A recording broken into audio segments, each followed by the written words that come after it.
आज की इस वीडियो में हम कोलबर्ग की जो मोरल डेवलपमेंट की थ्योरी है उसकी हम बात करेंगे। तो स्टार्ट करते हैं। अब देखते हैं कि मोरलिटी क्या होती है। तो लिखा हुआ है कि समाज के नियम, आदर्श एवं मानक के अनुसार अपनी स्वतंत्रता को नियंत्रित करना नैतिक विकास है। अब ये जो मोरल डेवलपमेंट है वो क्या है, क्योंकि बात हो रही है मोरल डेवलपमेंट की। तो जैसे आप एक समाज में रह रहे हैं तो आपको उसके जो नियम, आदर्श एवं मानक हैं उसके अनुसार अपनी जो स्वतंत्रता है, फ्रीडम है, उसको लिमिट में करना होता है, मतलब उसको नियंत्रित करना होता है। और इस प्रकार से नियंत्रित करना होता है ताकि जो समाज के नियम आदर्श है वो उसके आप अगेंस्ट ना जाए, तो वो चीज कहलाती है मोरल डेवलपमेंट। अब देखते हैं कि इम्पोर्टेंट वर्ड क्या है, क्योंकि जब हम मोरल डेवलपमेंट थ्योरी पढ़ते हैं तो ये जो तीन चार वर्ड हैं, जो शब्द हैं, जैसे morality, moral dilemma, moral decision, moral reasoning, तो इनका मीनिंग हमें पता होना चाहिए, क्योंकि कई बार क्वेश्चंस में इन शब्द ये जो शब्द आ जाते हैं इन शब्दों से क्वेश्चन बन जाते हैं एग्जाम में। अब देखते हैं मोरलिटी क्या होती है। मोरलिटी क्या होती है, देखिए, राइट एंड रॉन्ग, सही और गलत। जहां पर हमें सही गलत का चुनाव करना होता है, जहां पर हमें सही गलत का चुनाव करना होता है, वहां पर क्या होती है, मोरलिटी काम में आती है। तो मोरलिटी क्या है, मोरलिटी क्या है, ये चयन है सही और गलत का, मतलब सही और गलत का जो चयन करना होता है। और ये डिपेंड करता है सेट ऑफ रूल्स जो कि समाज के द्वारा बनाए गए हैं। जो समाज में आप रहते हैं उनके जो मानक है, नियम, आदर्श है, उनके अनुसार ही आप सही और गलत, और जो आपका खुद का इंटरप्रिटेशन है उसके आधार पर सही और गलत का जो चयन करते हैं उसको मोरलिटी कहा जाता है। अब नेक्स्ट है मोरल डिलेमा। मोरल डिलेमा क्या होता है? मोरल डिलेमा एक ऐसी सिचुएशन होती है जहां पर आपको चयन करना होता है सही और गलत का। ये एक सिचुएशन सिचुएशन कहा जाता है इसको, कि अवस्थ सिचुएशन।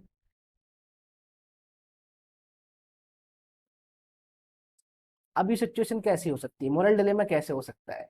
जैसे कि आ, आप और आपका भाई दोनों भूखे हैं और आपके पास केवल एक ही रोटी खाने को है। तो अब सिचुएशन ये है यहाँ पर कि भूख आपको भी लगी है, आपके भाई को भी लगी है। तो जो सिचुएशन है, इस कंडीशन में आप या रोटी वो खुद खाएंगे, अपने भाई को खिलाएंगे, या दोनों लोग आधी आधी खाएंगे, या कोई भी नहीं खाएगा।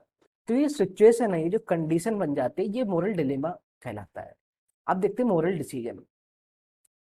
मोरल डिसीजन में देखें क्या होता है।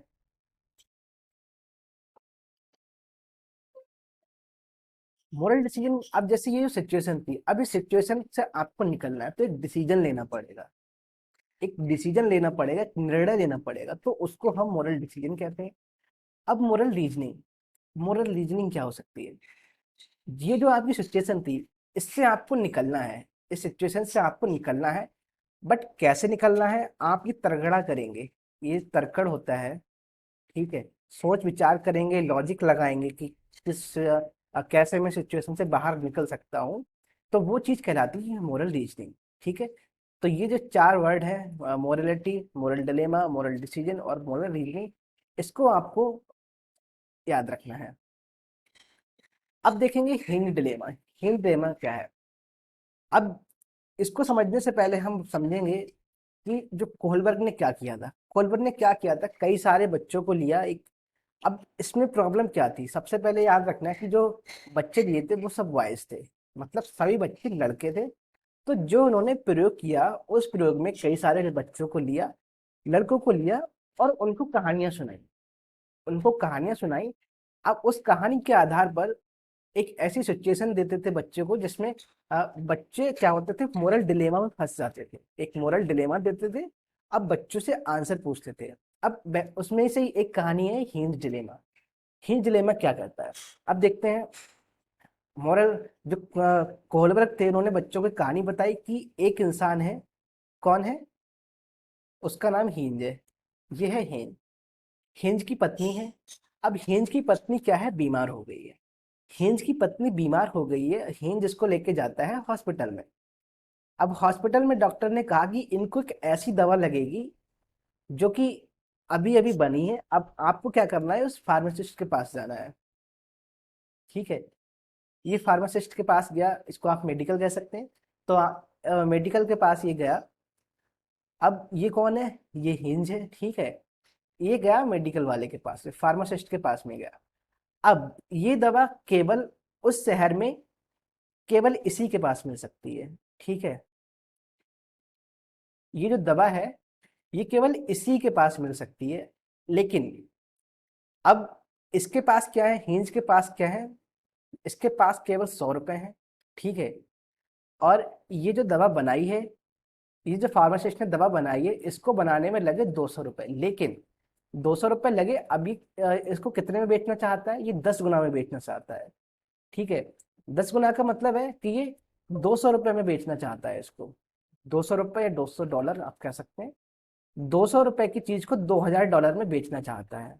लेकिन हिंज के पास 100 रुपए है। लेकिन अब यहाँ पर ये दवा हिंज की पत्नी को नहीं मिली तो हिंज की पत्नी मर सकती है। अब हिंज ऐसे में क्या करेगा?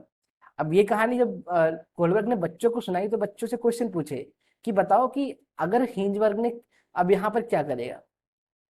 तो क्या हुआ, थोड़ी देर बाद क्या हुआ, हिंज ने क्या किया, जैसे ही इंतजार किया शाम होने का कि जैसे ही फार्मासिस्ट अपनी फार्मेसी बंद करके जाएगा और मैं इसकी दवा को चुरा लूंगा, क्योंकि फार्मासिस्ट ने दवा देने से मना कर दिया। फार्मासिस्ट ने मना कर दिया दवा देने से, लेकिन दवा चाहिए, हिंज की पत्नी को दवा चाहिए। तो हिंज ने क्या किया, इंतजार किया शाम होने का। अब जब फार्मासिस्ट चला गया तो इसने इस दवा को क्या किया, इसको चुरा लिया,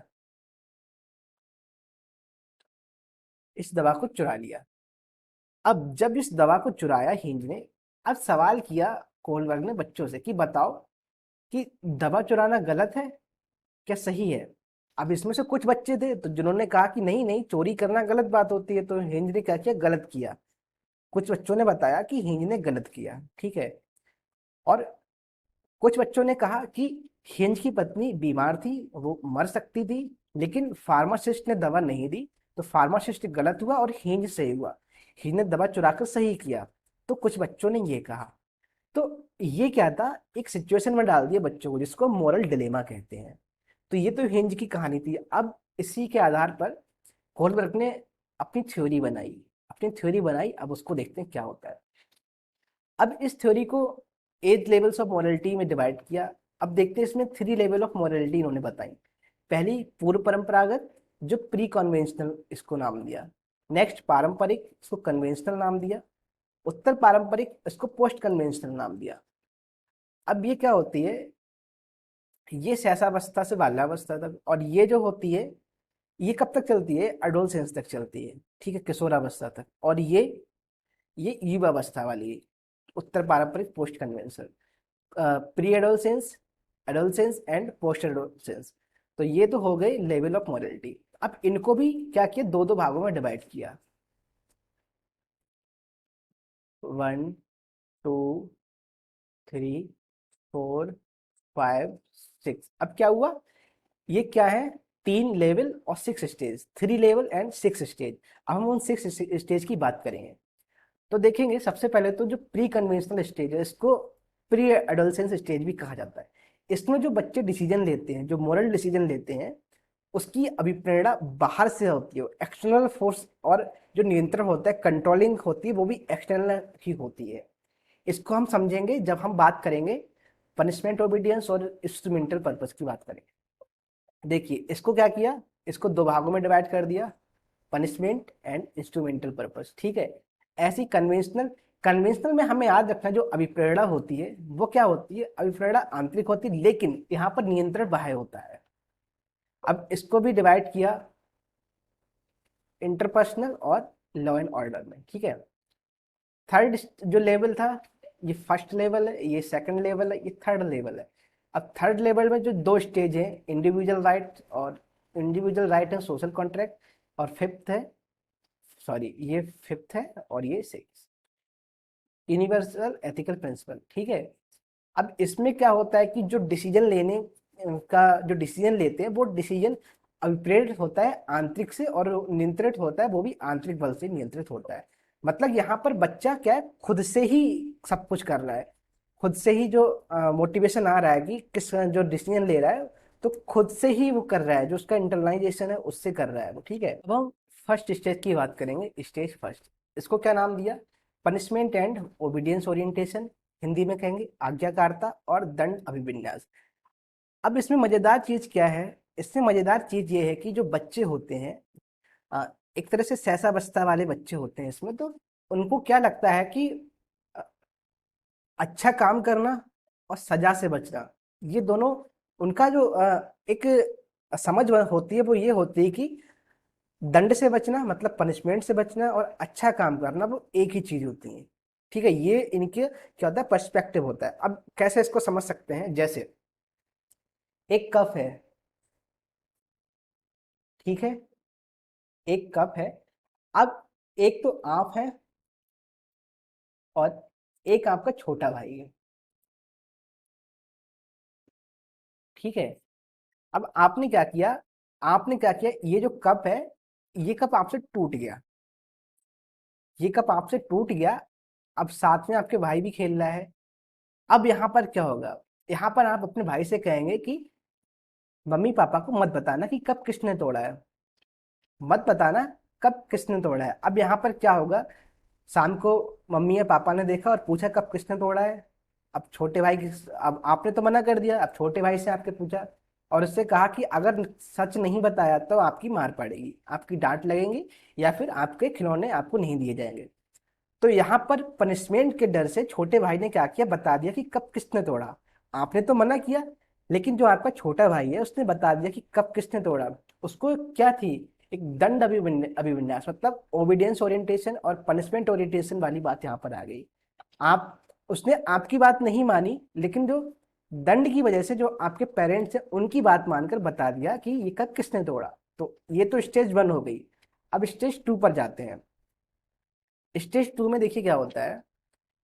स्टेज 2 में इसको कहा जाता है इंडिविजुअल एंड एक्सचेंज और personal reward orientation, mutual exchange, instrumental purpose, उदारवादी उपकरण और विनिमय। अब यहाँ पर होता क्या है देखते हैं। जैसे आपने कप तोड़ा, सेम एग्जांपल हम लेते हैं इसमें।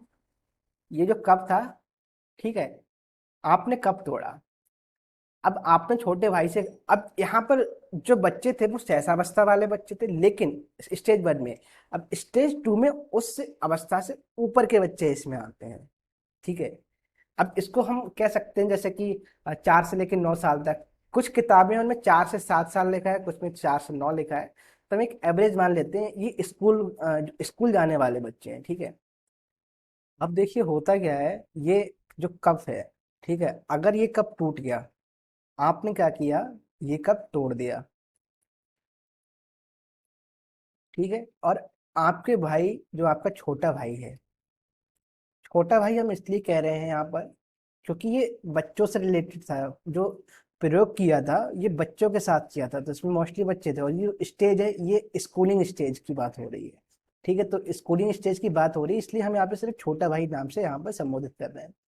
अब आपने क्या किया, कप तोड़ दिया, ठीक है। अब आप अपने भाई से कह रहे हैं कि पापा को मत बताना कि मैंने कप तोड़ा है। तो भाई ने कहा ठीक है, मुझे चॉकलेट चाहिए। अब आपने क्या किया, अपने भाई को चॉकलेट ला के दी। लेकिन ये जो चॉकलेट ला के दी आपने, हो सकता है चॉकलेट ए चॉकलेट बी, दो तरह की चॉकलेट। अब इसको ये वाली चॉकलेट पसंद ना आती है और आपने ये चॉकलेट ला के दी, तो क्या करेगा ये बच्चा, आपकी बात नहीं मानेगा। ये कहेगा कि मुझे ये चॉकलेट चाहिए तब मैं आपकी बात मानूंगा। तो यहाँ पर क्या चीज शो हो रही, यहाँ पे शो हो रही है इंटरेस्ट वाली चीज। यहाँ पे बच्चे की जो रुचि है, इंटरेस्ट है, वो यहाँ पर शो हो रही है यहाँ पर, ठीक है। मतलब वो आपकी बात, आपका काम तो करेगा, लेकिन एक्सचेंज में उसको क्या चाहिए, उसको विनिमय में क्या चाहिए, ठीक है। तो जो खुद से पसंद है वो उस पर जाएगा और आपकी बात मान लेगा। तो इस तरह से हम इसको समझ सकते हैं। और दूसरी चीज टिट फॉर टैट, मतलब जैसा, जैसे को तैसा इसको कहा जाता है। जैसे कि एक बच्चे ने दूसरे बच्चे की पेंसिल तोड़ दी, तो अब जो दूसरा बच्चा है जिसकी पेंसिल तोड़ दी गई है, वो क्या करेगा, दूसरे बच्चे की पेंसिल तोड़ने की कोशिश करेगा। जैसे ए और बी, ये दो लोग हैं, इसने इसकी पेंसिल तोड़ दी, ठीक है, तो ये भी कोशिश करेगा कि इसकी पेंसिल टूट जाए। तो इसको टिट फॉर टैट, जैसे को तैसा कहा जाता है। अब बात करेंगे स्टेज 3 की। इसको इंटरपर्सनल स्टेज कहा जाता है, इंटरपर्सनल रिलेशनशिप स्टेज कहा जाता है। अब इसमें सबसे अच्छा जो कॉन्सेप्ट है वो हमको याद रखना है, इसमें good boy nice girl orientation, मतलब अच्छा लड़का अच्छा लड़की अभिविन्यास, इसको कंसीडर करना है और इसको हमें याद रखना है। अब इस स्टेज में क्या होता है, ये जो स्टेज चलती है, ये स्टेज चलती है प्री एडोलसेंस, ठीक है। प्री एडोलसेंस तक स्टेज चलती है, तो कुछ बुक्स में इसको 7 वर्ष से लेके 11 वर्ष तक लिखा है, किसी में 9 से 13 वर्ष तक लिखा है, तो कंफ्यूजन हो सकता है, लेकिन आप प्री एडोलसेंस इसको मान के चलेंगे, ठीक है। अब होता क्या है कि अब इंटरपर्सनल ओरिएंटेशन मतलब बच्चे के आसपास जो है, बच्चा जिनके साथ रह रहा है उनके साथ क्या करेगा, इंटरपर्सनल रिलेशनशिप की तरफ वो ओरिएंटेड होगा। ऐसे में क्या होता है, जैसे बच्चे ने कोई काम किया, ठीक है, और आपने उसकी तारीफ कर दी, मतलब कि you are a good boy, ठीक है। स्कूल में बच्चों की तारीफ की जाती है, you are good boy, you are good girl, ठीक है, nice girl, good good boy. तो क्या यहाँ पर हो रहा है, एक अच्छा लड़का अच्छी लड़की अभिविन्यास यहाँ पर फॉलो होता है, ठीक है। बच्चे ऐसा काम करने की कोशिश करते हैं जहां पर उनकी प्रशंसा हो, ठीक है, प्रेज, जहां पर उनकी प्रशंसा हो, जहां पर उनको अप्रूवल दिया जाए, जहां पर उनकी बात को वैलिडेशन मिले, ठीक है, ऐसा काम करने की कोशिश करते हैं स्टेज थर्ड में। क्योंकि आसपास के लोगों के साथ क्या करते हैं, इंटरपर्सनल रिलेशन बनाने की कोशिश करते हैं। नेक्स्ट है स्टेज 4। स्टेज 4 ये भी प्री एडोलसेंस में आती है, ठीक है, जो सेकंड लेवल है उसमें आती है स्टेज 4। अब इसको का नाम दिया जाता है maintaining the social system, law and order social system, Hindi में नाम है इसका कानून और व्यवस्था, अभिविन्यास प्राधिकरण और सामाजिक व्यवस्था। अब जब बच्चे इस स्टेज में आते हैं, जब बच्चों का मोरल डेवलपमेंट इस स्टेज में होता है, स्टेज 4 में, तब एक चीज होती है कि उनको लगता है कि rules are rules, they can't be broken, मतलब कि नियम कानून को तोड़ा नहीं जा सकता, नियम को तोड़ा नहीं जा सकता। अब होता क्या है इसमें, बच्चे क्या करते हैं, जो रूल्स हैं, जैसे स्कूल्स में जो रूल है, ठीक है, जो सोसाइटी में जो रूल है, अब यहाँ पे एक जो पुलिस वाला भी कॉन्सेप्ट आ जाता है, ठीक है, कि बच्चे क्या करते हैं, जो रूल्स होते हैं हमारे उनको फॉलो करने की कोशिश करते हैं। जैसे कि जो सोशल सिस्टम में, जो कि समाज में नियम बना है, जो कि पुलिस कानून के नियम है, जो कि स्कूल के नियम है, बच्चे क्या कहते हैं कि इन रूल्स को हमें नहीं तोड़ना चाहिए, ठीक है, हमें इन रूल्स को नहीं तोड़ना चाहिए। अब स्टेज 5 में जाते हैं। स्टेज 5 क्या होती है, ये स्टेज है पोस्ट एडोलसेंस लेवल की स्टेज है। स्टेज 5 और स्टेज 6, ये दो जो स्टेज है वो स्टेज आती है पोस्ट एडोलसेंस की। इसको कहा जाता है social contract and individual right, सामाजिक अनुबंध अभिविन्यास। अब इसमें क्या होता है देखते हैं। अब इसमें बच्चे क्या करते हैं, बच्चे का मतलब, अब यहाँ पे बात हो रही पोस्ट एडोलसेंस की बात हो रही है, ठीक है। अब यहाँ पे होता ये है, जो सोशल कॉन्ट्रैक्ट है, मतलब कि समाज के जो नियम कानून है, ठीक है, समाज में जो कस्टम है परंपराएं हैं, उनको लेके चलते हैं, और सेल्फ, ठीक है। अब बच्चे इन दोनों को लेके चलते हैं। अब जैसे कि उनके जो खुद के राइट हैं, जो सेल्फ, जो इंडिविजुअल राइट्स हैं, उनकी बात करते हैं, जो पोस्ट एडोलसेंस में आके उनकी बात करते हैं, वो तवज्जो देते हैं कि हमारे जो राइट हैं उनको प्रायोरिटी मिले, लेकिन जो सोशल कॉन्ट्रैक्ट है उनके साथ साथ में। अब स्टेज 5 पे जाते हैं। स्टेज 5 क्या कहता है कि यूनिवर्सल एथिकल प्रिंसिपल। अब इसको हिंदी में कहा जाता है सार्वभौमिक नैतिक अभिनय सैद्धांतिक अंतःचेतना। अब इसमें क्या होता है कि यहाँ पर बात होती है एथिक्स की। एथिक्स का मतलब है, स्टेज स्टेज 5 में क्या आता है, यहाँ पर सोशल कॉन्ट्रैक्ट की बात हो रही, मतलब समाज के साथ ही चलना है इनको। जैसे कि कोई काम होता है, कुछ चीज अच्छी है गलत है, लेकिन वो समाज के साथ में सोशल कॉन्ट्रैक्ट में हो रही है, उस पे उनका फोकस रहता है। लेकिन स्टेज 6 आते आते क्या हो जाता है कि इनको जो चीज अच्छी है, जैसे कि जो सही है तो सही है, ठीक है, मतलब जो चीज इनको सही लगती है, जो चीज इनको आत्मसात हुआ, जो इनको लगता है कि ये चीज सही है, यूनिवर्सल सच होना चाहिए, अब भले ही समाज में उसको कैसा भी माना जाए, उसकी परवाह नहीं करते हैं, ये सिर्फ अपना ही पॉइंट रखते हैं, ठीक है, कि जो चीज सही है वो चीज सही है, चाहे आप उसको गलत ठहराओ या इसको ना मानो। जैसे कि मुझे ये चीज सही लग रही है तो मैं यही काम करूंगा, चाहे आप उसको गलत समझे चाहे आप सही समझे, लेकिन ये चीज मुझे सही लग रही तो मैं इसको ऐसे ही करूंगा। तो यहाँ पर यूनिवर्सल एथिकल प्रिंसिपल आ जाता है।